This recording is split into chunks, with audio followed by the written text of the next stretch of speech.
A billionaire food critic meets his match in a 70-year-old retired teacher turned barista who serves truth with every cappuccino. The staff at Café Lumiere trembled like oversteamed milk when the rumor spread Victor Orloff was coming. The billionaire food critic, nicknamed the Destroyer for his habit of bankrupting restaurants with a single review, had a 3 reservation.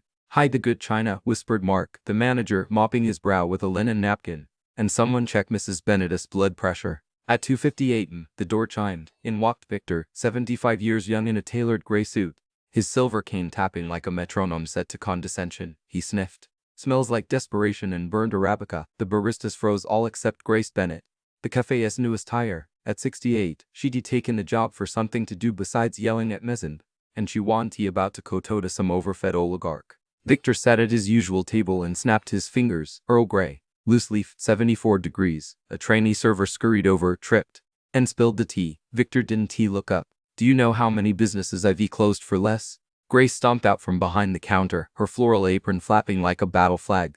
"Do you know how many temper tantrums I've stopped in 40 years of teaching? Sit down, Mr. Orloff, before I assign you detention." The cafe held its breath. Victor's icy blue eyes narrowed, then twinkled. "Well," he said, lips quirking, "aren't you a refreshing slap to the palate?" Grace plopped a biscotti on his saucer. "Try that before insulting the help. It is gluten-free, just like your personality, against all odds." Victor laughed, a deep, rumbling sound that startled his bodyguards. By 3:15, he'd ordered a second tea. By 3:30, he'd tipped 100. And by closing time, the staff had started a betting pool on whether Grace would quit or adopt him. The next morning, Café Lumiere's staff huddled around Grace like survivors of a tornado. "You talked back to the Destroyer and lived?" gasped Mark, clutching a stress ball shaped like a croissant. Grace sipped her coffee, unimpressed. "He is just a man with too much money and too little fiber. Someone had to say it." At precisely 2:45 am, Victor returned sans cane, plus a suspiciously normal-looking sweater. Grace leaned against the counter. "Back for more abuse, Mr. Orloff?" He smiled faintly. "Call me Victor, and I am here for—" He hesitated, then pointed at the menu. "Whatever you recommend." Grace arched a brow. "You re-giving me power over your palate?"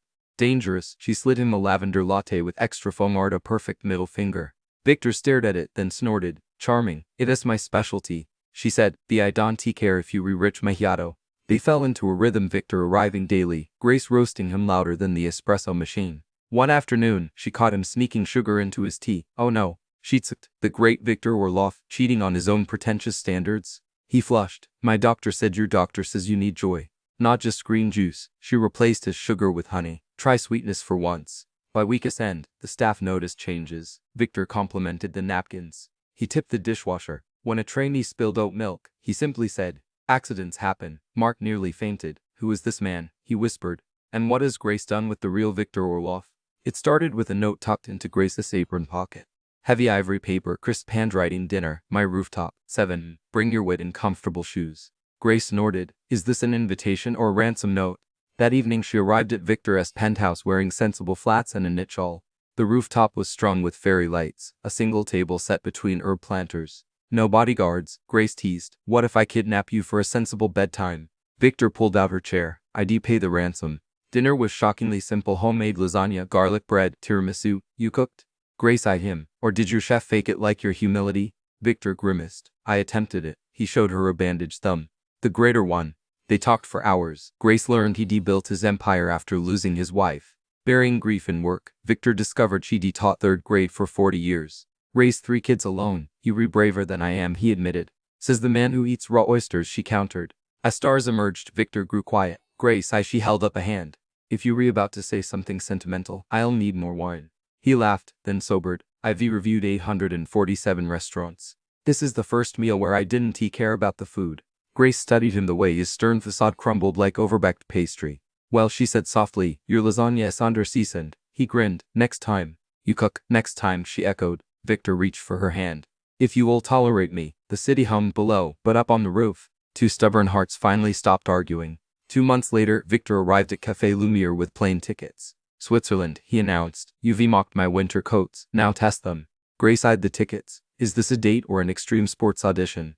They landed in Zermatt, where Victor's chalet resembled a gingerbread house designed by a Bond villain. "There's a pillow menu," Grace deadpanned. "Of course there is." Victor flushed. "I thought you'd like the fireplace." She melted a little. "It is cozy, for a billionaire's lair." The next morning, Grace emerged in borrowed ski gear looking like a skeptical marshmallow. Victor glided down slopes like he'd been born on them. Pizza stance, he called as Grace wobbled. I'll give you pizza stance, she muttered, promptly face-planting. Victor laughed, then hit a patch of ice. The great Victor Orloff went airborne, landing in a snowbank with a dramatic whump.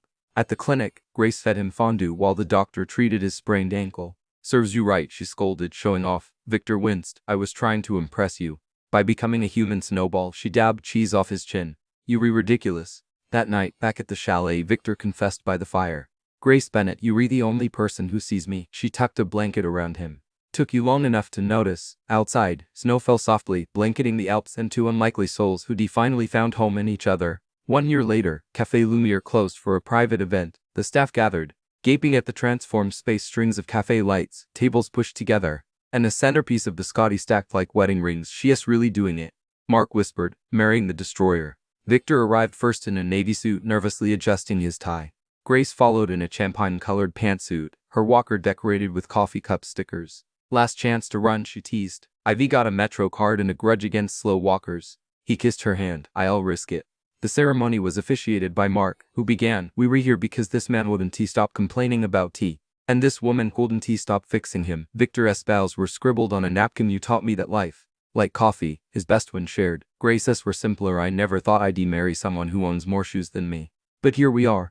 At the reception, Victor surprised everyone by serving coffee badly. This is worse than your first review. Grace laughed as he spilled latte art. I am learning, he said, wiping foam off his sleeve, like you taught me. As twilight fell, the newlyweds sat at their usual table. Grace patted Victor's hand. Still think you can handle me? He grinned. I'll need decades of practice. Outside, New York buzzed on, but inside Café Lumière, two stubborn hearts had brewed something sweeter than they'd ever imagined. Espresso ever after.